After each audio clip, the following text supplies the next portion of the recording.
ఉత్తరప్రదేశ్లోని ఝాన్సీలో ఓ షాపింగ్ మాల్లోకి ప్రవేశించిన కోతి అక్కడ నానా హంగామా చేసింది. సిటీ కార్ మాల్లోని వినియోగదారులు సిబ్బందికి పట్టపగలే చుక్కలు చూపించింది.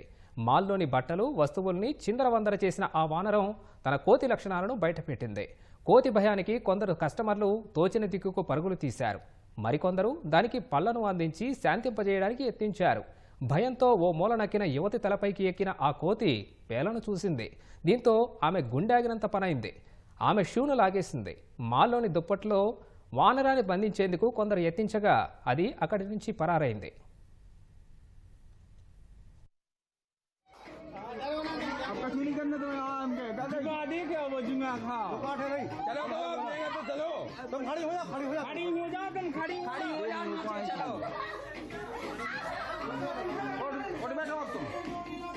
भाग जाओ।